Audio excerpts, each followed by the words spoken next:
નમસ્કાર દર્શક મિત્રો, આઈએચઆરપીસી ન્યૂઝમાં આપનું હાર્દિક સ્વાગત છે. હું છું આપણી સાથે સંધ્યા. તો સમાચારની શરૂઆત કરતા પહેલા નજર કરીશું આજના મુખ્ય સમાચાર પર.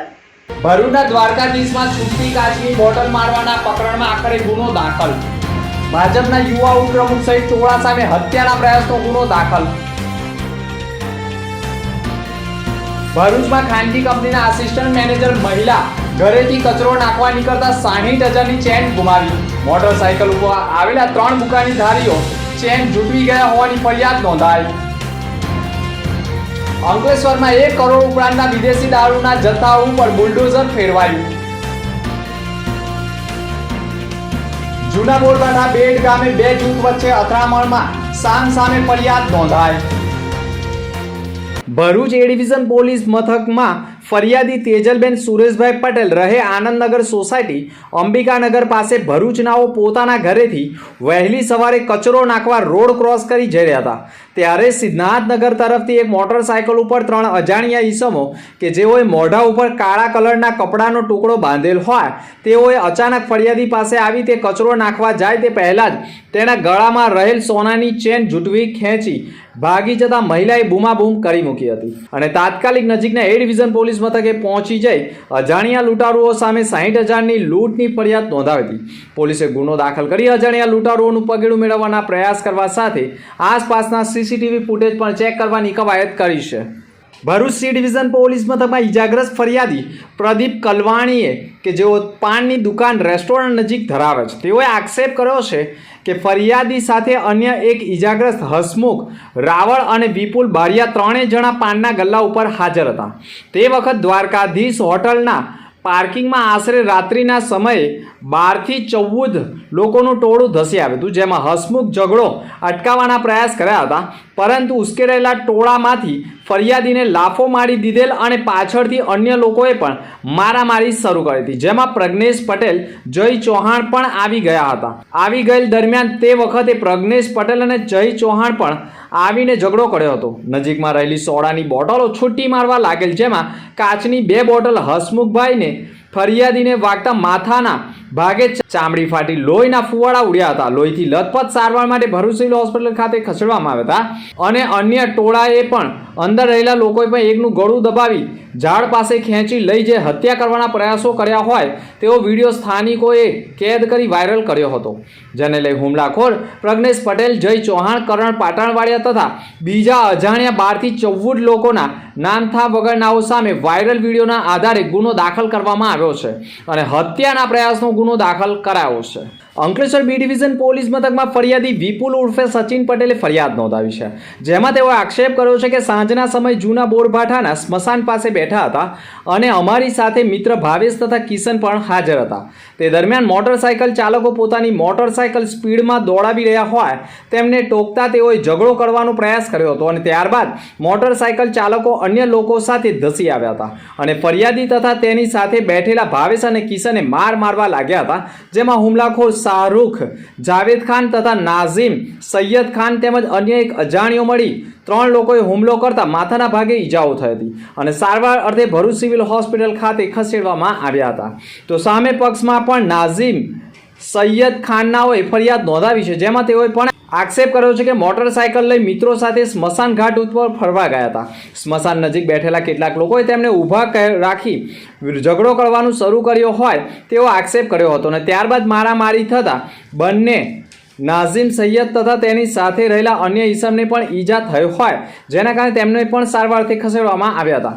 પોલીસે બંને પક્ષોની સામસામે ફરિયાદ દાખલ કરી કાયદેસરની કાર્યવાહી કરી છે. કરજણ સ્થિત એપીએમસીમાં ભારતીય જનતા પાર્ટી દ્વારા કેન્દ્રીય બજેટ 2024-25ના અંતર્ગત પ્રેસ કોન્ફરન્સનું આયોજન કરાયું હતું. આયોજિત કોન્ફરન્સમાં ગુજરાત ભાજપ પ્રદેશ સહપ્રવક્તા ભરત ડાંગરે બજેટ શબ્દનો અર્થ સમજાવ્યો હતો. 2014માં વડાપ્રધાન નરેન્દ્ર મોદી જીત્યા ત્યારે બજેટ 16 લાખ કરોડ હતું. આજે તે બજેટ 47 લાખ કરોડ સુધી પહોંચ્યું છે. તેની પાછળનું કારણ ભારત સરકારની તિજોરીમાં પંજાની નજર બચાવી કમળ ખીલ્યું હોવાનો આક્ષેપ કર્યો હતો અને ભારતનો મોંઘવારી દર માત્ર 5% છે, જ્યારે પાકિસ્તાનનો મોંઘવારી, ઓસ્ટ્રેલિયાનો વિકાસ દર પણ હાલ 1%, કેનેડામાં 59 અને અમેરિકામાં પણ 2.90% હોવાનો આક્ષેપ કરી તેઓએ પત્રકાર પરિષદ સંબોધી હતી. ભરૂચમાં 5 ઓગસ્ટના રોજ સેવાશ્રમ રોડ ઉપર અકસ્માત થયો હતો, જેમાં 2 વાહનો વચ્ચે અકસ્માતમાં સામાન્ય બોલાચાલી બાદ વાહન ચાલકે એ ડિવિઝન પોલીસ મથકે પહોંચી ચાંદીની ચેન લૂંટી હોય તે અંગેની ફરિયાદ નોંધાઈ ગઈ હતી. જો કે આ ફરિયાદ ખોટી રીતે કરાઈ હોય અને ગૌતમ ડોડિયા પત્રકાર હોય અને પોલીસ દ્વારા ખોટી તેની સામે તાત્કાલિક લૂંટની ફરિયાદ દાખલ કરી હોવાના આક્ષેપ સાથે સમગ્ર પ્રકરણમાં તપાસની માંગ સાથે કલેક્ટરને આવેદનપત્ર પાઠવવા માટે ભરૂચ જિલ્લાના પત્રકારો પહોંચી ગયા હતા અને કલેક્ટર એક મિટિંગમાં હોવાના કારણે અધિક કલેક્ટરને આવેદનપત્ર આપવું પડ્યું હતું. જોકે આ સમગ્ર મામલો ઉચ્ચ કક્ષાએ તપાસ કરવામાં આવે તો જિલ્લા પોલીસ વડાને લાગે છે પત્રકારોએ એસપીને આવેદનપત્ર પાઠવવું જોઈએ તેવો પણ ગણગણાટ ઊભો થયો છે. દેશની ચોથી જાગીર, ચોથો સ્તંભ ગણાતા જર્નલિઝમ પત્રકારત્વ પર ખોટી રીતે દમન કરવામાં આવે છે એ પ્રમાણેના અમારા આક્ષેપો છે. એક પત્રકાર પરિવાર સાથે બહાર જાય છે, કોઈ ગાડી સાથે એક્સિડન્ટ થાય છે અને ગણતરીના જ 1-2 કલાકોમાં એમની ઉપર એફઆઈઆર થઈ જાય છે. તો અમે એમ કહેવા માંગીએ છીએ કે તલસ્પર્શી અને બિલકુલ નિષ્પક્ષ આ બાબતની જે છે એ તપાસ થવી જોઈએ. સીધી કે આડકતરી રીતે પર્ટિક્યુલર કોઈપણ બાબતના સમાચાર પ્રકાશિત કરવામાં આવે અને પછી એનો દ્વેષભાવ રાખીને ખોટી રીતે કોઈ પણ બાબતે આગળ વધવામાં આવે એના કરતાં બેસાડીને સારી રીતે વાત કરવામાં આવે, સમજવામાં આવે વાતને, અને ત્યાર પછી દ્વેષ ભાવના રાખ્યા વગર કોઈ બાબતની તપાસ કરવામાં આવે તો એ સાચી રીતે ન્યાય થયેલો ગણાશે. ગૌતમભાઈ ડોડિયાના સમર્થનમાં આજે ભરૂચ જિલ્લાના તમામ પત્રકારો અત્યારે અહીંયા એકત્ર થયા છે અને અમારું માત્ર એટલું જ કહેવું છે કે નિષ્પક્ષ તપાસ થવી જોઈએ કે આ જે વ્યક્તિ ચોરી કે લૂંટ અત્યાર સુધી કરી જ ના હોય એ વ્યક્તિ સામે આ બાબતનો ગુનો દાખલ કરવો એ બાબતે થોડું વિચારવું જોઈતું હતું. સાયખાના ગ્રામજનો દ્વારા ફરી એકવાર વિરોધ કરવામાં આવી રહ્યો છે અને રોગચાળો ફાટી નીકળે તેવી દહેશત વ્યક્ત કરવામાં આવી છે. ભરૂચ તાલુકાના વાગરા તાલુકાના સાયખા ગામના ગ્રામજનો દ્વારા કલેક્ટરને આવેદનપત્ર સુપ્રત કરવામાં આવ્યું છે. ભરૂચ નગરપાલિકાની સંભવિત ડમ્પિંગ સાઇટનો વિરોધ નોંધાવવામાં આવ્યો છે. ભરૂચ શહેરમાંથી નીકળતા કચરાના નિકાલ માટે નગરપાલિકા દ્વારા વાગરાના સાયખા ગામ નજીક આવેલ પ્લોટમાં કચરાનો નિકાલ કરવામાં આવતો હતો. જો કે થોડા દિવસ અગાઉ પણ ગ્રામજનોએ વિરોધ નોંધાવી આ ડમ્પિંગ સાઇટ બંધ કરાવી દીધી હતી. જો કે જે સાયખાની ડમ્પિંગ સાઇટ છે તેની આજુબાજુ કેટલા કેમિકલોના જથ્થા છે, કેટલી ફેક્ટરી છે, કેટલી કંપનીઓ છે તે પણ તપાસવાની જરૂર છે. પરંતુ સાયખામાં ડમ્પિંગ સાઇટ માટે 2.5 કરોડના આંધણ બાદ પણ ભરૂચ નગરપાલિકા ડમ્પિંગ સાઇટ વિનાની સાબિત થઈ રહી છે. જિલ્લા વહીવટી તંત્રના સંકલન સાથે રાખીને જો વાગરા સાયખા ગામમાં જે નગરપાલિકાની ડમ્પિંગ સાઇટ છે તેનું નિરીક્ષણ કરી નક્કર પગલાં ભરવામાં આવે અને સાયખાની ડમ્પિંગ સાઇટ રાખવામાં આવે છે કે કેમ તે પણ જોવું રહ્યું. પરંતુ સાયખાની ડમ્પિંગ સાઇટની આજુબાજુ કેટલા કેમિકલોના ઉદ્યોગો છે તે પણ તપાસવા જરૂરી છે. મુનશી મનુબરવાડા મેમોરિયલ ચેરિટેબલ ટ્રસ્ટ સંચાલિત વાયુ મેમોરિયલ હાયર સેકન્ડરી સ્કૂલ અને મુનશી મહિલા બીએડ કોલેજમાં ભરૂચ તાલુકા પોલીસ ડિપાર્ટમેન્ટ દ્વારા આજરોજ સાયબર સેલ અવેરનેસ કાર્યક્રમનું આયોજન કરવામાં આવ્યું. આ કાર્યક્રમમાં ઉપસ્થિત મહેમાનોનું મુનશી સાહેબે શાબ્દિક તથા પુષ્પગુચ્છથી સ્વાગત કર્યું હતું.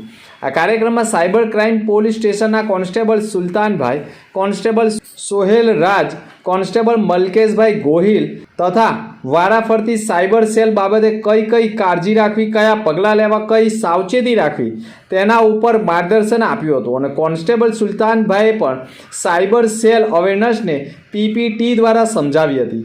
સોહેલ રાજે મહિલાઓ વિરુદ્ધ બનતા ગુનાઓની સમજ આપી હતી અને પ્રોગ્રામના અંતે બીએડ કોલેજના પ્રાધ્યાપક હેતલબેન દ્વારા આભાર વિધિ કરાઈ હતી. અંકલેશ્વર ડિવિઝનના અંકલેશ્વર શહેર એ ડિવિઝન, રૂરલ જીઆઈડીસી શહેર બી ડિવિઝન, પાનોલી અને હાંસોટ પોલીસ મથકમાં ઝડપાયેલા વિદેશી દારૂના જથ્થાના નાશ કરવાની પ્રક્રિયા હાથ ધરવામાં આવી હતી. હાંસોટ રોડ ઉપર આવેલી આમલા ખાડી પાસે પ્રાંત અધિકારી ભવદીપસિંહ જાડેજા, ડીવાયએસપી ડોક્ટર કુશલ ઓઝા અને મામલતદાર કરણસિંહ રાજપૂત તેમજ નશાબંધી અધિકારીઓની ઉપસ્થિતિમાં 6 પોલીસ મથકમાં ઝડપાયેલા 1,18,32,000ના વિદેશી દારૂની 1 લાખ નંગ દારૂની બોટલ ઉપર રોલર ફેરવી નાશ કરવામાં આવ્યો હતો. આ વિદેશી દારૂના નાશની પ્રક્રિયા દરમિયાન 6 પોલીસ મથકના પોલીસ ઇન્સ્પેક્ટરો સહિત પોલીસ અધિકારીઓ ઉપસ્થિત રહ્યા હતા. રોજ અંકલેશ્વર પોલીસ ડિવિઝન અંતર્ગત 6 જેટલા પોલીસ સ્ટેશનના પ્રોહિબિશનના મુદ્દામાલના નષ્ટની કાર્યવાહી કરવામાં આવી. જેમાં અંકલેશ્વર એસડીએમ સાહેબ તથા નશાબંધી અધિકારી સાહેબ તથા અમોની હાજરીમાં આ તમામ મુદ્દામાલ કે જે લગભગ 1 કરોડ 18 લાખ જેટલો થાય છે, લગભગ 1 લાખ જેટલી બોટલો નું પંચનામા કરી અને એનું નષ્ટ કરવાની કાર્યવાહી કરવામાં આવી રહી છે અને એ લગભગ પૂર્ણ થવામાં છે. અંતમાં ફરી એક નજર આજના મુખ્ય સમાચાર પર. ભરૂચના દ્વારકાધીશમાં છૂટતી કાચની બોટલ મારવાના પ્રકરણમાં આખરે ગુનો દાખલ. ભાજપના યુવા ઉપપ્રમુખ સહિત ટોળા સામે હત્યાના પ્રયાસનો ગુનો દાખલ.